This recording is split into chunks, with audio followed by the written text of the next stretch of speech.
Hello my young friends, good morning. How are you? मैं Suresh sir एक बार फिर आपके साथ आपकी सेवा में।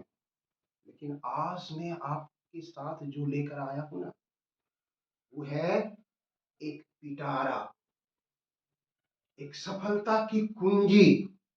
जब उसको थोड़ा सा घर्षण करेंगे ना, उसमें से जिन्न निकलेगा, जिन्न। और यह जिन्न आपको रिजोनेंस का जो कर्व होता है, सफलता की कुंजी तक पहुंचा देगा। इसलिए आप मेरे वीडियो में अंत तक बने रहेंगे। कहेंगे आप ये सफलता की कुंजी क्या है, पिटारा क्या है? तो आज से मैं आपके लिए इस 12 के एग्जाम को देखते हुए, बोर्ड एग्जाम को देखते हुए, एक एमसीक्यू का सीरीज लेकर के आया। और इस सीरीज में सिर्फ वही क्वेश्चन है, वही इंपॉर्टेंट प्रश्न को हमने सेलेक्ट किया है जो बोर्ड एग्जाम के लिए VVMI होता है, वेरी वेरी मोस्ट इम्पॉर्टेंट। इसके लिए आपको मेरे वीडियो में लास्ट तक बने रहना होगा। अच्छा लगे तो लाइक करेंगे, शेयर करेंगे और बीच बीच में घंटी बजा देंगे, ताकि मेरा घंटी की आवाज से हम टन टन की आवाज से होकर के एनर्जी प्राप्त करके नए और मोस्ट पावरफुल क्वेश्चन को लेके आए। जैसे आप क्वेश्चन सेट खोलें, देखें कि अरे ये तो सुरेश सर का ही क्वेश्चन। इसलिए आप मेरे साथ बने रहिए। जानते हैं, कोशिश आप करते हैं, कोशिश कीजिए। कहा जाता है ना, कहा जाता है ना, कोशिश जो होता है वो खामोशी से किया जाता है। कोशिश जो है, मेहनत इतनी खामोशी से, मेहनत इतनी खामोशी से करो कि सफलता तहलका मचा दे। आपकी सफलता कोई देखे, अरे ये तो लड़का पढ़ता लिखता नहीं था, लेकिन कितना नंबर आया, 90+। सब अचंभित हो जाए, वो आपकी सफलता का पिटारा जो है वो ढिंढोरा पड़ जाए। इसलिए मेहनत इतनी खामोशी से करो कि सफलता तहलका मचा दे। आप जानते हैं, मेहनत करेंगे तो कोई नहीं रोकेगा। कोशिश नहीं करने वालों को, कोशिश जो नहीं करता है, इंतजार करेंगे आप तो इंतजार करने वाले को सिर्फ उतना ही मिलता है, कितना, जितना कोशिश करने वाले छोड़ देते। इसलिए आपको किसी का इंतजार नहीं करना है। आज से आप टेस्ट सीरीज में जुड़ जाइए और तब देखिए कि सुरेश सर क्या है। आपसे आज आप टेस्ट सीरीज के साथ जुड़िए और तब पता चलेगा आपको। एक बात आपको याद दिलाते हैं, आपको आपके हार का बहुत लोग इंतजार भी कर रहे हैं। कहा भी जाता है कि अच्छा देखते हैं कैसे वो पास करेगा। इसलिए डरना नहीं है, डरना नहीं है। हम आपको बार बार कह रहे हैं, सुरेश सर आपके साथ है। जीत कर दिखाओ उनको, जीत कर दिखाओ उनको जो तुम्हारी हार का इंतजार कर। इसलिए चलिए आज हम शुरू करते हैं टेस्ट सीरीज के रूप में, नहीं कह सकते उसको, एमसीक्यू सीरीज। वो आपके लिए सेल्फ टेस्ट है। मेरा क्वेश्चन आप उसको रिवाइज कीजिए और सेल्फ टेस्ट कीजिए।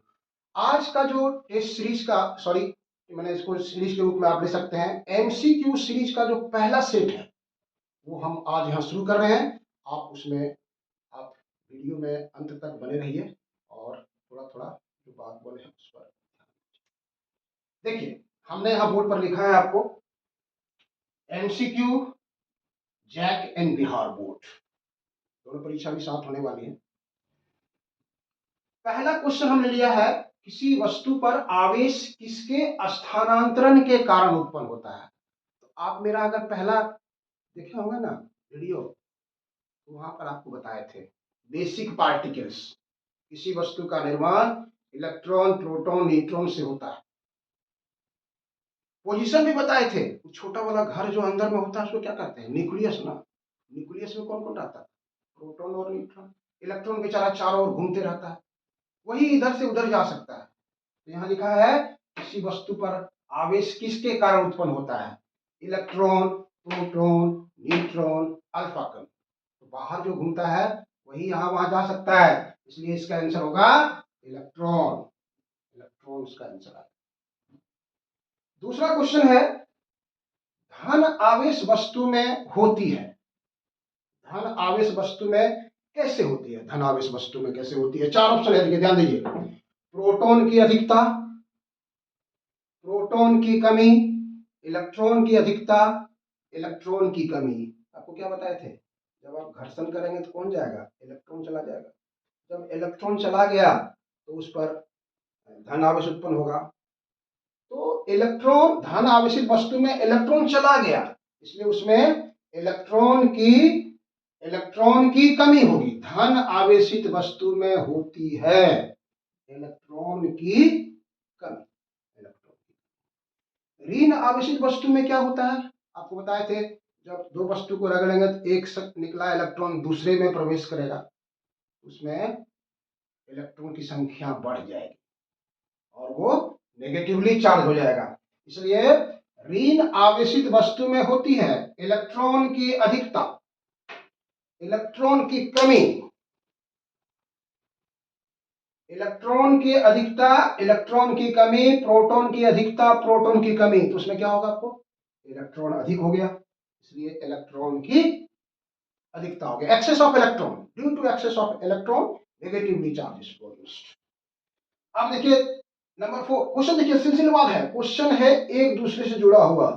एक बार अगर आप मेरा पहला वाला वीडियो देखे होंगे तो अगर आप पढ़े होंगे तो आप एक क्वेश्चन का जवाब 5 मिनट में अंदर सब खत्म।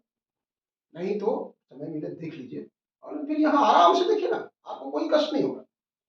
धन आवेशित वस्तु का द्रव्यमान उदासीन वस्तु से, आपको बताया कि उदासीन वस्तु किसको कहते हैं? इसमें प्रोटॉन इलेक्ट्रॉन दोनों बराबर हो। अब रगड़े ऐसे तो एगो इलेक्ट्रॉन निकल के दूसरे में चला गया तो बराबर तो नहीं होगा। तो धन आवेशित वस्तु का द्रव्यमान क्या होगा? धन आवेशित वस्तु में इलेक्ट्रॉन की कमी हो गई। अब देखें तो जितना इलेक्ट्रॉन गया ना उतना मास लेके चला गया बाहर, इसलिए उसमें धन आवेशित वस्तु का द्रव्यमान उदासीन वस्तु से क्या होगा? कम होगा। उदासीन वस्तु से कम होता है। धन आवेशित वस्तु का द्रव्यमान उदासीन वस्तु से कम होता है। ऋण आवेशित वस्तु का द्रव्यमान क्या होगा? ऋण आवेशित वस्तु में इलेक्ट्रॉन तो प्रवेश कर गए, इलेक्ट्रॉन जब प्रवेश कर गया तो जितना इलेक्ट्रॉन इसमें प्रवेश किया ना उतना उसका द्रव्यमान बढ़ जाएगा। इसलिए ऋण आवेशित वस्तु का द्रव्यमान उदासीन वस्तु से अधिक होता है। ऋण आवेशित वस्तु का द्रव्यमान उदासीन वस्तु से अधिक होता है। नंबर 5 6 में आइए, देखिए यहाँ पर आवेशित वस्तु का द्रव्यमान। अब देखिए यहाँ पर आपको कंफ्यूज में डाल रहा है, आवेशित वस्तु का द्रव्यमान कर रहा है। आप देखें वहां पर धन आवेशित होता है, ऋण आवेशित होता है, इसकी चर्चा नहीं कर रहा है, तब आपको ध्यान देना होगा। कहता है आवेशित वस्तु का द्रव्यमान बढ़ता है, बी में कह रहा है घटता है, सी में कह रहा है नो चेंज समान रहता है, और डी में क्या कह रहा है? बढ़ भी सकता है और या घट भी सकता है। तो आवेशित वस्तु अगर क्लियर रहता, धन आवेशित वस्तु रहता तो हम कहते हैं कि घटता है, ऋण आवेशित रहता तो कहते बढ़ता है। यहाँ पर सीधे आवेशित दिया है, इसलिए हम क्या करेंगे? बढ़ भी सकता है या घट भी सकता है, आवेशित वस्तु। नंबर 7 में आइए, 1 कूलम आवेश में कितने इलेक्ट्रॉन होते हैं? तो आवेश का पढ़ाए थे बेसिक प्रॉपर्टी, लेक्चर नंबर 2 मेरा बेसिक प्रॉपर्टी ऑफ चार्ज, उसमें एक तो बताए थे ना आवेश का क्वांटमीकरण होता है। तो वहां एक फॉर्मूला बताए थे Q बराबर एन ई, और तब N बराबर हो जाएगा Q बटे E। Q का मतलब 1 कूलम और E का मतलब 1.6 गुना 10 टू द पावर -19 कूलम। इसको आप सोल्व कर देंगे। सोल्व करने के बाद देखिए यहां से 10 बटे 16 हो जाएगा और ये ऊपर चला जाएगा 19 हो जाएगा। इसमें से आप एक जीरो इधर ले आएंगे तो 100 बटे 16 गुना 10 के पावर 18, और इसको भाग दे देंगे तो 6.25 गुना 10 to the power 18। 6.25 into 10 to the power 18 कहीं ना कहीं है, यहाँ पर यही नंबर में है। 6.25 10 to the power 18, 6.25 10 to the power 19, इसलिए answer will be A number. B में देखिए क्या आ रहा है एप्सिलॉन नॉट का एसआई मात्रक होता है। कूलम सूत्र याद कीजिए, F equal to 1/4 pi epsilon naught Q1 Q2 by R square. Epsilon naught क्या था? निर्वात की निरपेक्ष विद्युतशीलता, एब्सोल्यूट परमिटिविटी ऑफ वैक्यूम और फ्री चार्ज। तो वहां पे एप्सिलॉन नॉट का वैल्यू, एप्सिलॉन नॉट का एसआई मात्रक क्या होगा? तो एसआई मात्रक वहां हम लोग निकाल के दिखाए थे। एप्सिलॉन नॉट का एसआई मात्रक निकाल के दिखाए थे, आपको याद कीजिएगा। F बराबर 1/4 pi epsilon naught Q1 Q2 by R square. तो epsilon naught 1/4 pi F Q1 Q2 बटे आर स्क्वायर। ये कूलम है ना, तो दो ठो हो गया कूलम स्क्वायर। ये फोर्स है ना, ये हो गया न्यूटन। ये डिस्टेंस है ना, मीटर। नीचे से ऊपर ले जाइए, कूलम स्क्वायर पर न्यूटन पर मीटर स्क्वायर। देखिए कहां पर ढूंढिए, कहां पर है ये? यहाँ है कूलम पर मीटर, ये नहीं है, ये नहीं है, ये है शायद सी नंबर। नहीं, सी नंबर देखिए, कूलम स्क्वायर पर न्यूटन पर मीटर स्क्वायर, इसलिए answer is C, coulomb square पर न्यूटन पर मीटर स्क्वायर। फिर है एप्सिलॉन नॉट की बीमा क्या होगी? आप क्या कीजिए, इसी में डायमेंशन लिखिए ना इसका, यहां पर से इसी में अगर आप डायमेंशन लिख देंगे यहां से, तो आपको 1 मिनट में डायमेंशन चला आएगा। डायमेंशन लिखने तो आप लोग सब जानते ही हैं। यहां पर देखिए कूलम स्क्वायर, ये हो गया A square T square, coulomb का आप जानते हैं। नीचे है फोर्स, बल, M L T minus two, और ये है डिस्टेंस L2। अब एक साथ लिखिए, नीचे से ऊपर ले जाइए, एम को ऊपर ले जाएंगे, -1, एल यहाँ पे 2 और 1 3, -3, टी -2 और +2 ऊपर चला जाएगा 4 A2। अब ढूंढिए इसको, यहाँ कहां पर है? m-1 शायद पहला ही है, m-1, l-3, T4 A2। ये आंसर हो गया, ये आंसर हो गया आपको। अगला क्वेश्चन है एप्सिलॉन नॉट का मान कितना होता है? एप्सिलॉन नॉट का मान कितना होता है? तो ये हम लोग सब इसमें एक एक कूलम करके निकाल के दिखाए थे। ये 1 कूलम, ये 1 कूलम, ये 1 मीटर। तो इसका वैल्यू आया था, बल का कूलम साहब ने निकाला था 9 × 10⁹ और एप्सिलॉन नॉट का जो वैल्यू कैलकुलेट आया था वो था 8.85 × 10⁻12। 8.85 × 10⁻12। यहाँ -9 है, यहाँ -12 है, यहाँ 9 है, यहाँ -9, इसलिए this is answer 8.85 10⁻12 coulomb square पर न्यूटन पर मीटर स्क्वायर। उसके बाद आते हैं हम लोग क्वेश्चन नंबर 11। 11 में देखिए क्या कह रहा है, दो स्थिर आवेशों के बीच विद्युत बल किस के नियमानुसार कार्य करता है? दो आवेश है, एक आवेश है यहाँ पे Q1, दूसरा आवेश है यहाँ पे Q2, दोनों के बीच का डिस्टेंस R है। यहाँ पर एक बल काम करेगा F। दोनों पॉजिटिव हो सकता है, दोनों नेगेटिव हो सकता है, एक पॉजिटिव हो सकता है, एक नेगेटिव हो सकता है। तो दोनों पॉजिटिव के बीच काम करेगा रिपल्सन, विकर्षण का बल, प्रतिकर्षण का बल, और दोनों नेगेटिव के बीच भी वही प्रतिकर्षण विकर्षण का बल काम करेगा। लेकिन एक पॉजिटिव एक नेगेटिव रहेगा तो क्या होगा? आकर्षण। किसने दिया था ये नियम? कहता है एम्पियर ने दिया था, फैराडे ने दिया था, ओम ने दिया था, कूलम ने दिया था। तो आप तो जानते हैं किसने दिया था? कूलम ने दिया। ये कूलम का नियम पढ़े थे, कूलम का नियम का अलग वीडियो भी है मेरा, आप देख लेंगे पूरी कहानी कूलम साहब का उसमें। दूसरा है यहाँ पे देखिए कूलम के नियमानुसार, ठीक है, कूलम ने नियम दिया था, तो कूलम के नियमानुसार इसमें बल F और दूरी R के साथ किस प्रकार बदलता है, दोनों में किस प्रकार बदलेगा? तो आइए देखिए यहां से, कूलम का नियम आपको याद है, F समानुपाती Q1 × Q2, दूसरा है F समानुपाती 1/r² या F व्युत्क्रमानुपाती r², inversely proportional to square of distance. इसको आप ऊपर ले जाएंगे ना, इसको ऊपर ले जाएंगे तो क्या होगा? r⁻²। इसी को ढूंढना है आपको, उसमें कौन सा आप ढूंढेंगे? यहाँ पर तो कहां पर है? डी में है, देखिए r⁻²। नेक्स्ट नंबर क्वेश्चन है 13। किसी धातु के लिए परावैद्युतांक, जिसको हम लोग लिखते थे वहां पर आपको एप्सिलॉन R या K, का मान होता है। तो आपको एक लिस्ट हम दिए थे उस दिन, अगला पिछले वाला वीडियो में जब पढ़ा रहे थे कूलम्ब फोर्स या इसके बीच में चार्ज में, एक लिस्ट दिखाए थे आपको कि किस मेटल का कितना होता है, क्या होता है। लास्ट में लिखे थे हम लोग धातु के लिए, तो धातु के लिए आपको बताए थे वाटर का 80 होता है, ग्लास का 3 से 4 होता है। उसमें लास्ट में लिखा हुआ था, आप देखेंगे उसको, मेटल धातु, और उसका लिखा हुआ था इनफाइनाइट, इनफाइनाइट अनंत। K equal to 1/4 pi epsilon naught का SI मात्रक बताइए। K equal to 1/4 pi epsilon naught का SI मात्रक आपको बताना है। SI मतलब सिस्टम ऑफ इंटरनेशनल यूनिट।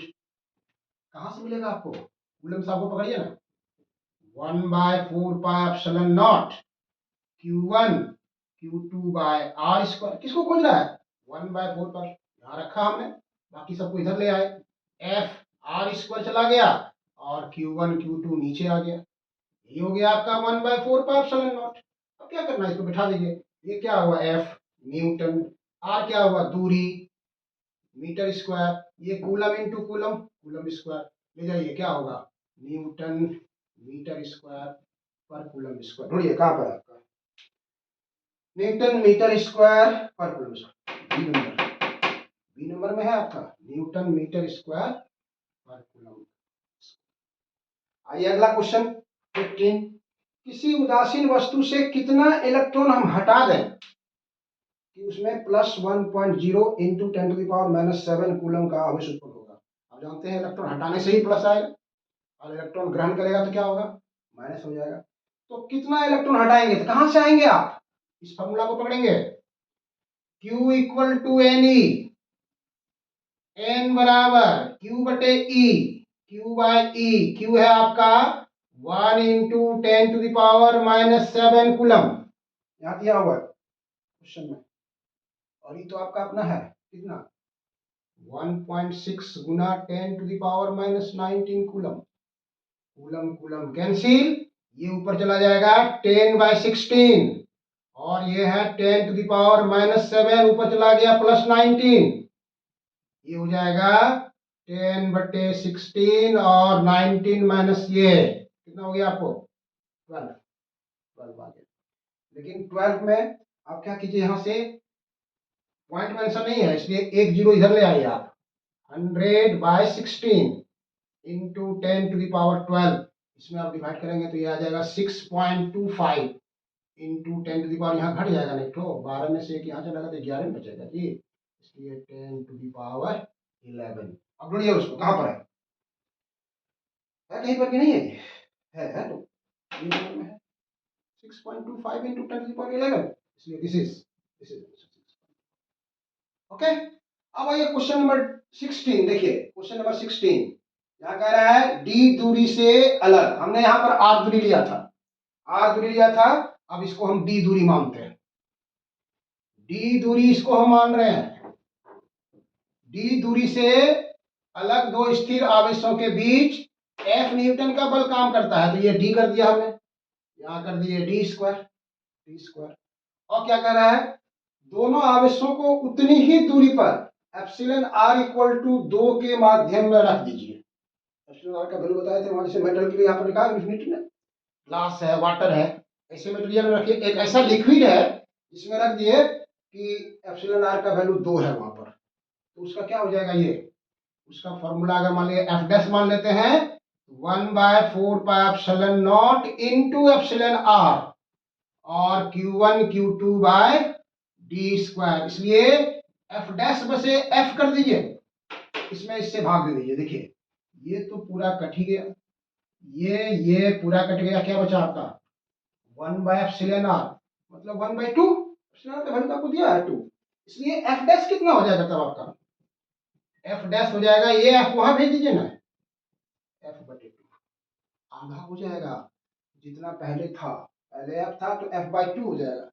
अगर 3 वाले मीडियम में रहेगा तो 1/3 हो जाएगा, वाटर में रख देंगे तो 1/80 हो जाएगा, ग्लास में रख देंगे 1/4 हो जाएगा। इसलिए इसका आपको ढूंढना है, कहां पे है ये, सी नंबर में। 17 क्वेश्चन है, आवेश की उपस्थिति और प्रकृति की माप की जाती है, किस यंत्र से की जाती है?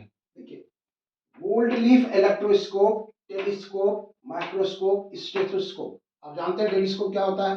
दूर की वस्तु को देखने के लिए। माइक्रोस्कोप क्या होता है? सूक्ष्म वस्तु को देखने के लिए।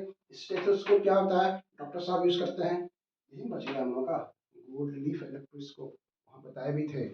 गोल्ड लीफ इलेक्ट्रोस्कोप मतलब इलेक्ट्रोस्कोप है, उसमें गोल्ड लीफ भी आता है और एल्युमिनियम लीफ आजकल चलने लगा, क्योंकि गोल्ड जो है ना महंगा हो गया, इसलिए एल्युमिनियम पर भी ट्रांसफर होकर आया है। यहाँ तत्काल हम लोग गोल्ड लीफ इलेक्ट्रोस्कोप पर चिन्ह मारेंगे। गोल्ड लीफ इलेक्ट्रोस्कोप पर चिन्ह मारेंगे। क्वेश्चन नंबर 18 है, 1 माइक्रो कूलम आवेश कितने कूलम के बराबर होता है? आपको वहां पर मात्रक बताए थे, कूलम, मिली, माइक्रो, नैनो, पिको। मिली -3, माइक्रो -6, नैनो -9, पिको -12। तो माइक्रो है -6, दिस इज -6 कूलम। लेकिन एक क्वेश्चन यहाँ आपको फंसाने की कोशिश कर रहा है। देखिए, एक क्वेश्चन यहाँ पर आपको फंसाने की कोशिश कर रहा है। कौन सा क्वेश्चन है वो? Question number 19। क्वेश्चन नंबर 19 थोड़ा सा परेशान कर रहा है आपको। क्या कह रहा है बताते हैं? 1 माइक्रो कूलम, बताइए कितने 1 माइक्रो कूलम आवेश का मान होगा। अब यहाँ मिली कूलम लिखा है, माइक्रो कूलम लिखा है, नैनो लिखा है, पिको लिखा है। तो माइक्रो मतलब कितना होगा? 10⁻⁻6। और फिर माइक्रो कूलम, तो माइक्रो कूलम तो यहाँ लिखे हम लोग -6, तो -6 कूलम आ गया है। तो 10⁻⁻12 कूलम, याद है इसको क्या कहते थे?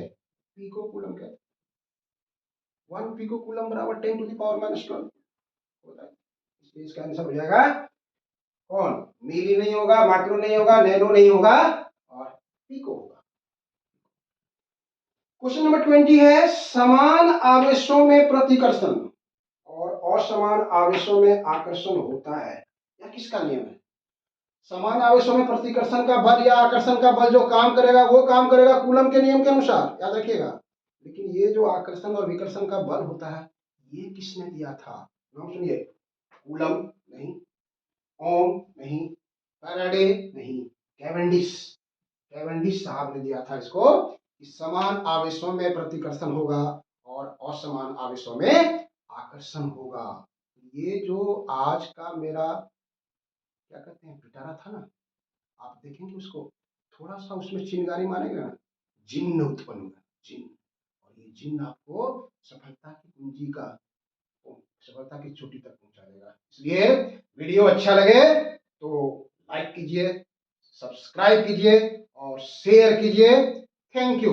ओके, ये आपको हमने बताया एमसीक्यू सीरीज का पहला सेट था, दूसरा सेट जल्दी आने वाला है। आप एग्जामिनेशन तक आपको हम पूरा टंच कर देंगे जी, घबराते काहे हैं? सुरेश सर को याद रखिएगा, आप खाली बने रहिए ना, लास्ट तक सब्सक्राइब करते रहिए ना, मस्त रहिएगा, कोई दिक्कत नहीं। Thank you.